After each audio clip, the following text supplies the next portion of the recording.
You're listening to OPIS Talks, where you'll be in on conversations with insiders in the energy, chemicals, and environmental commodities markets. Guests share insights into the latest trends and innovations, industry challenges, and much more.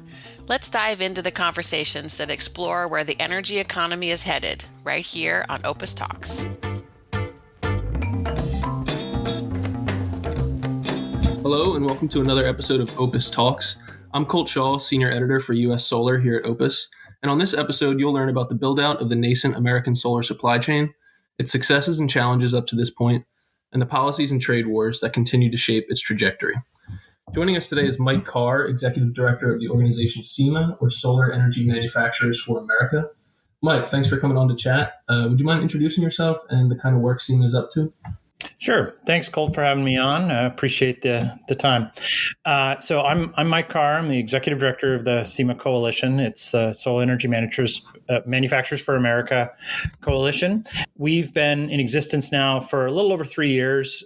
We've grown from a core group of manufacturers who really looked at the landscape, who had been doing some production in the United States and felt like there was an opportunity and really a need to expand that production to avoid the monopoly that we were seeing form in China and Chinese headquartered manufacturing companies, and thought that there was a path forward to doing that. And so we got together in 2020 with some of our advocates, both in the administration incoming and in the Congress incoming, to see what we could do to try to put a framework in place that could allow solar manufacturing to become the force that we all believed it could be. I think we're based on a fundamental proposition that there's no inherent comparative advantage in another place to build these things. American innovation, capital access, all the things that we tout really put us in a place where we should be able to be competitive and continue to drive down costs for solar in the United States. And I think we've begun to see that come to fruition as a result of some of the efforts in the Inflation Reduction Act, which we can talk more about later, and in the administration as we have worked with them over the last few years. Thanks for that, Mike. Well, I think to kind of set the table for what we're, for our conversation here, you're kind of helming SEMA at a time of really, I guess, massive change as a new domestic industry finds its footing, which is kind of rare in the U.S. in the last couple of decades. A series of tariff investigations over the last 10 plus years under both Democratic and Republican administrations have played a role in terms of bringing out this domestic industry, steadily bringing up the price of cheap imports, which have previously made it impossible for American module makers to compete. But as far as drivers go, like you had mentioned, the Inflation Reduction Act tends to dominate these conversations and is perhaps the single kind of signature policy achievement of the Biden administration in terms of domestic industry.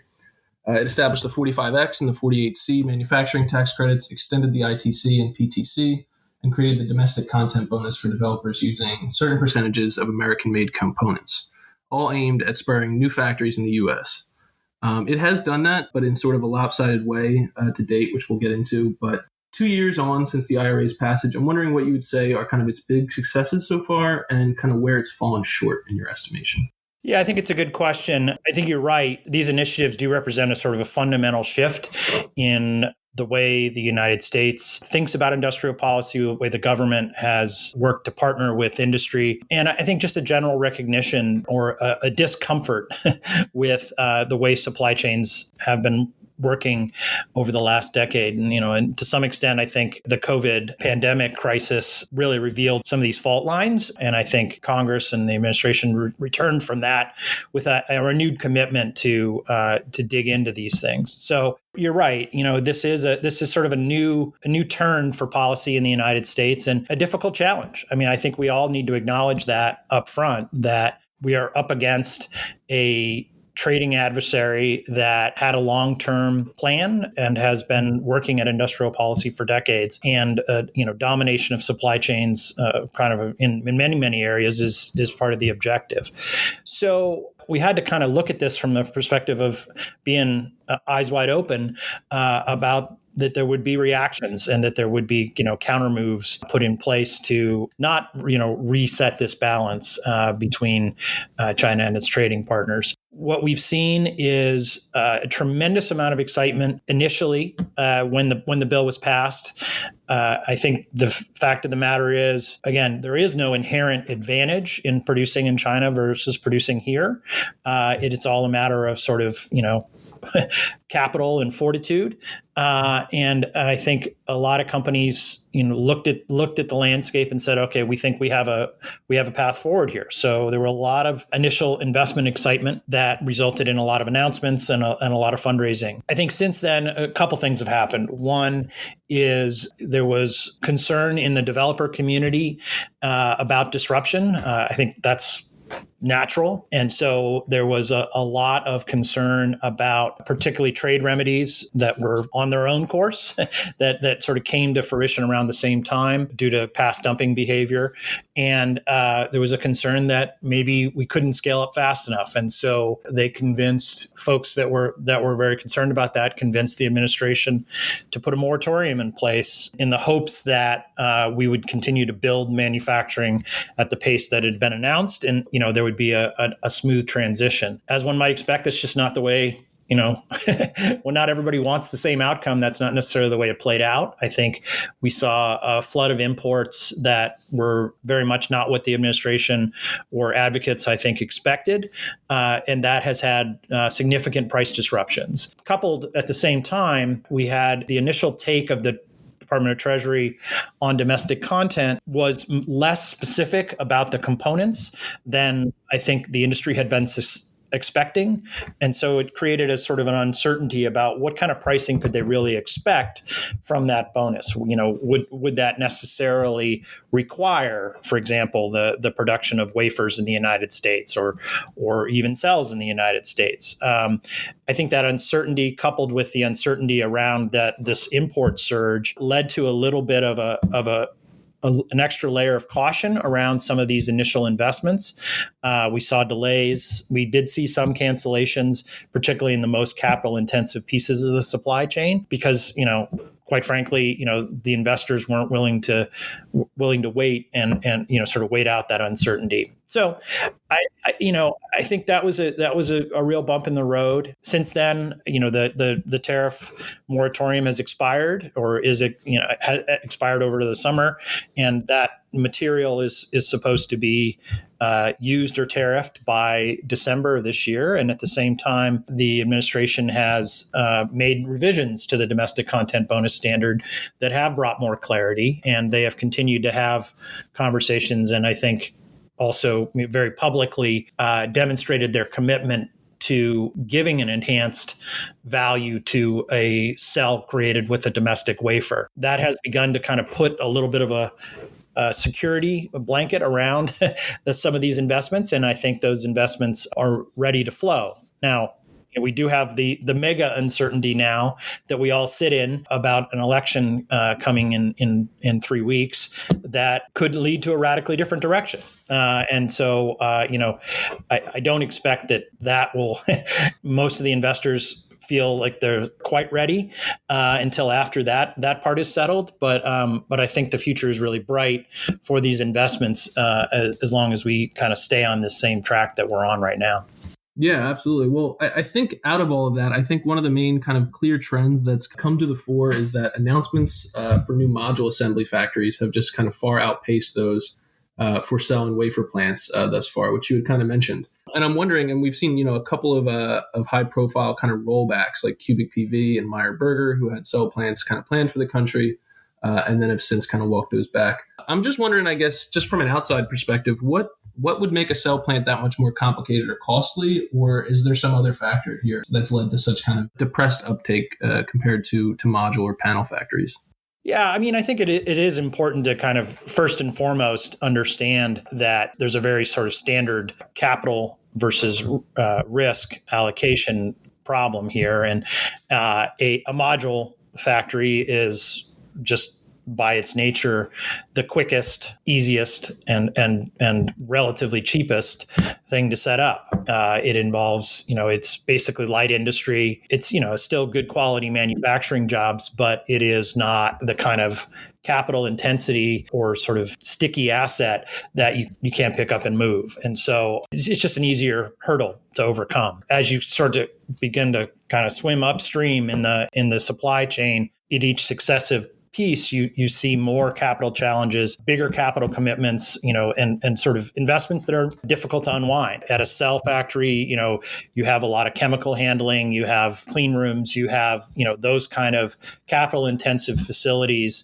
that are really hard to walk away from. And so you want to be pretty sure there's a market for your product. And in this case, that your domestic product will receive some favorable treatment or will be resistant to aggression from aggressive dumping from overseas. As you get to wafer, now you're talking about sort of heavy metal industrial processes. You're literally melting metal and growing ingots and putting in the kind of facilities that are really, really tough to move and involve multiple hundreds to billions of dollars of capital commitments. And then at the polysilicon stage, you're basically talking about a refinery, a large scale refinery.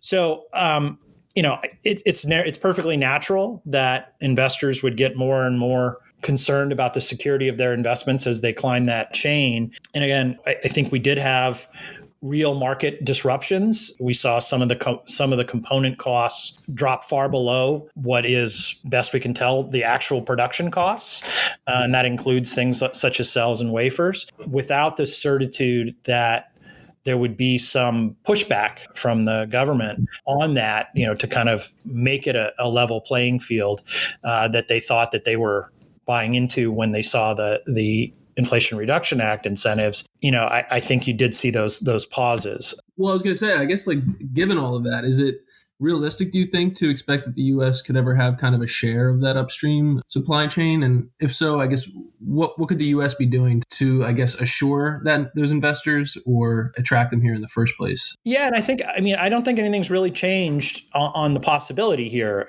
Fundamentally, we're talking about effectively taking sand, applying electricity, and turning it into a solar panel. It's a magical device, but it doesn't. The sand, in fact, some of the highest purity sand that's used to make crucibles, in fact, it all comes from North Carolina, and so there's no built-in advantage other than commitment.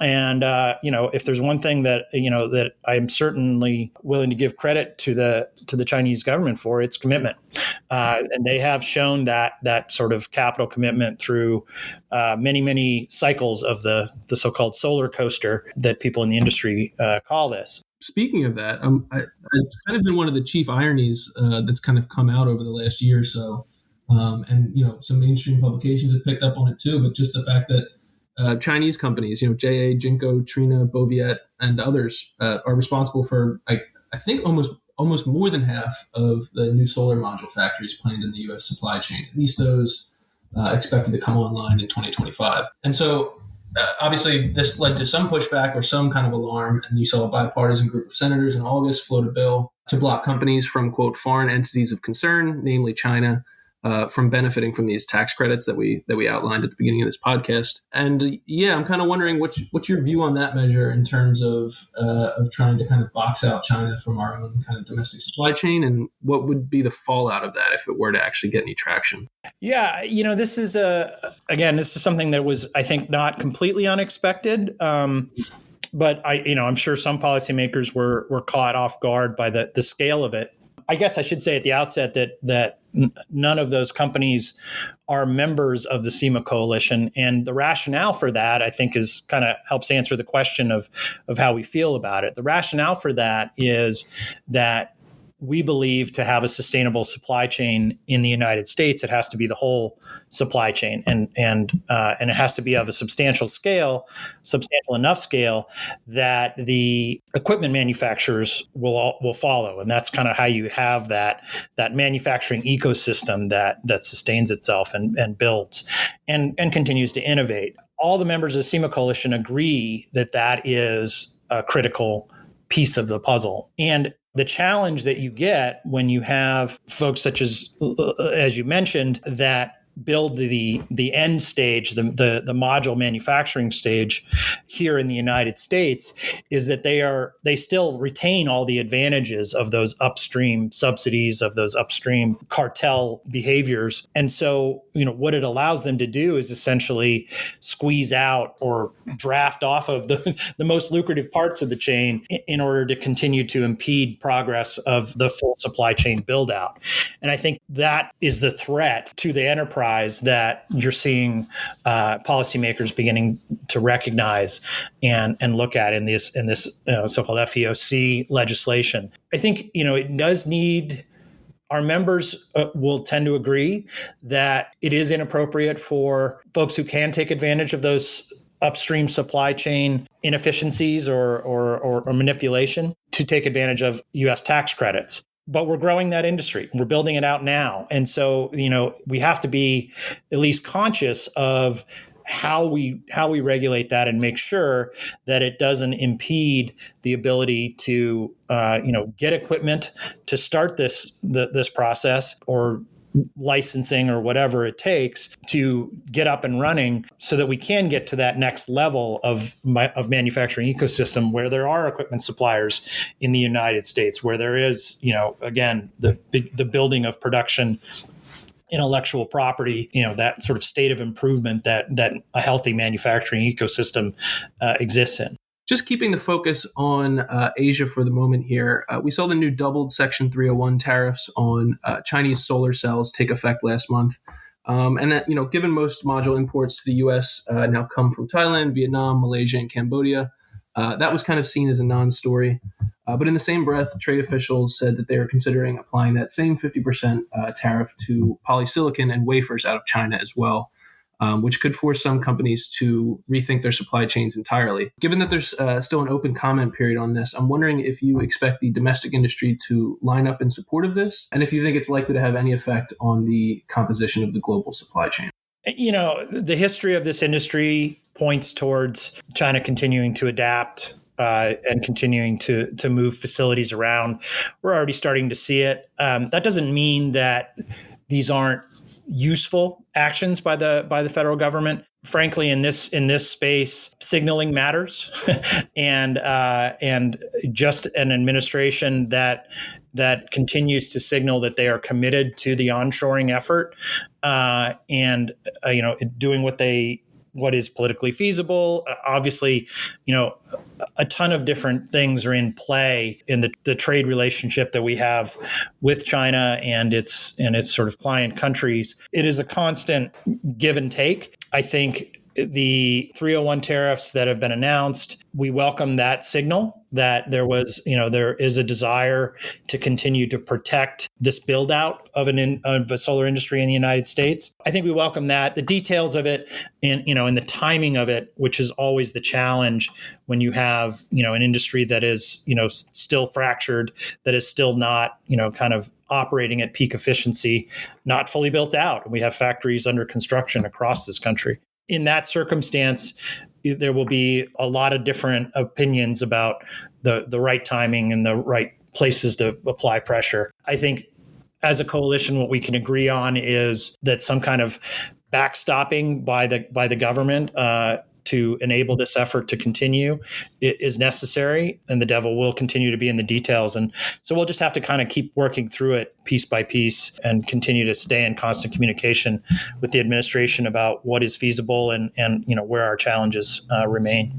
We also kind of find ourselves at an interesting time right now, as a lot of these module factories are starting to come online that came out of this IRA push. And I'm wondering what kind of prices you're seeing from domestic modules and what kind of spread you're seeing between those prices and imports from Southeast Asia. And what kind of spread do you think the market can ultimately bear as it kind of finds its footing? I think it's a very good question. Pricing is a somewhat tricky question to answer because in solar, you kind of have to look at it at a few different places. There's not a fully formed spot market, say as some of the other areas where you track in oil or gas markets. It is much more piecemeal, much more regional, and much more sort of bespoke. And you have the differences between them with the residential market and the utility market require, and in different parts of the country, different kinds of panels and different kinds of technologies are sort of advantaged and disadvantaged. It is a deceivingly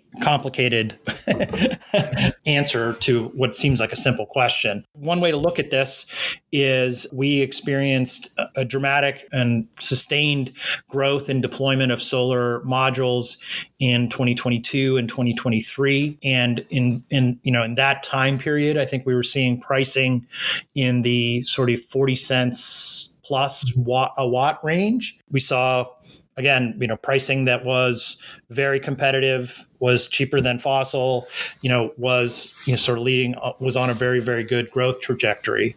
As we saw the moratorium and the sort of explosion of imports, partly driven by a lot of factors, right? Overcapacity in China, the oversaturation of the European market, a lot of factors, I think, conspired to channel imports into the United States far in excess of our demands, including continuing past the point where the market was effectively glutted. I think with that caveat, it's unclear if this is a real price trajectory or a short-term glut situation. But, with that in mind, we have seen spot market prices sub 20 cents a watt, in some cases sub 15 cents a watt. And those could be one-offs, right? You could have a warehouse that is become oversaturated.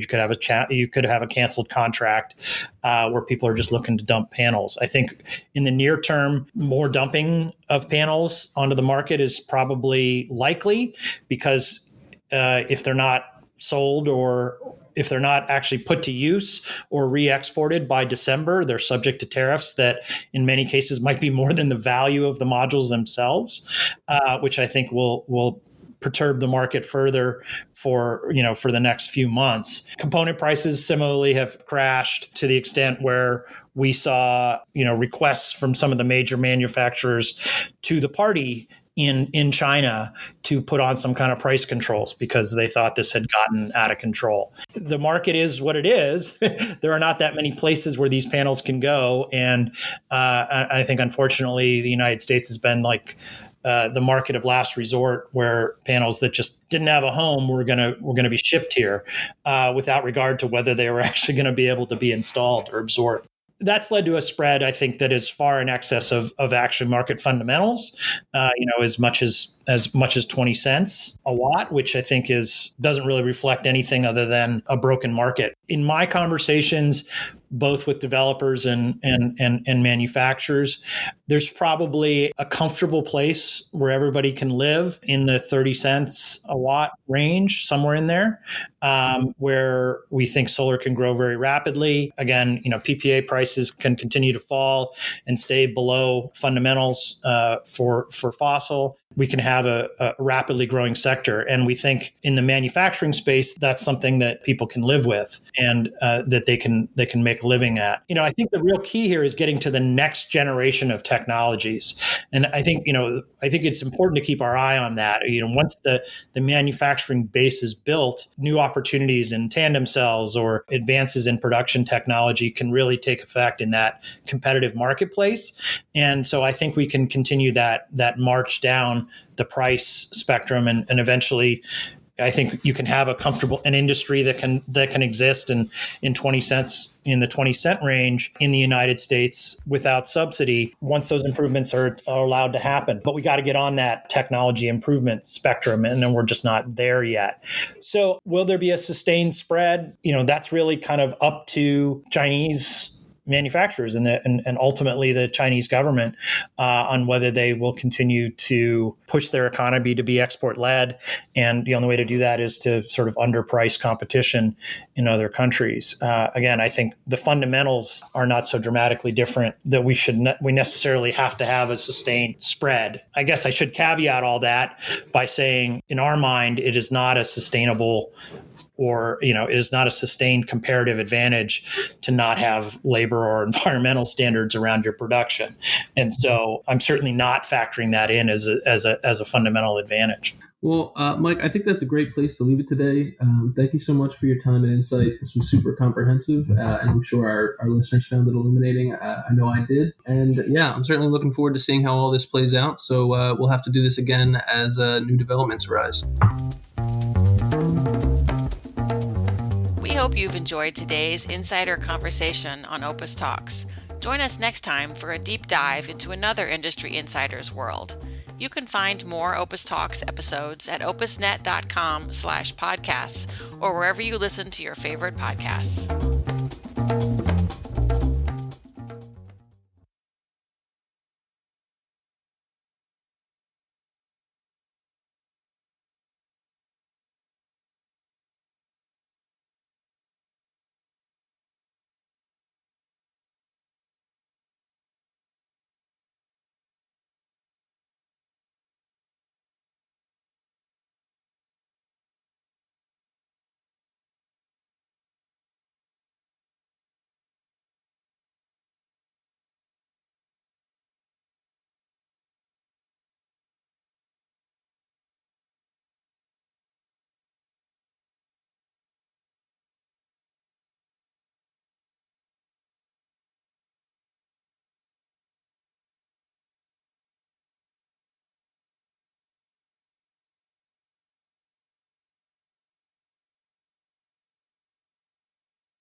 Thank you very much. I had a great time.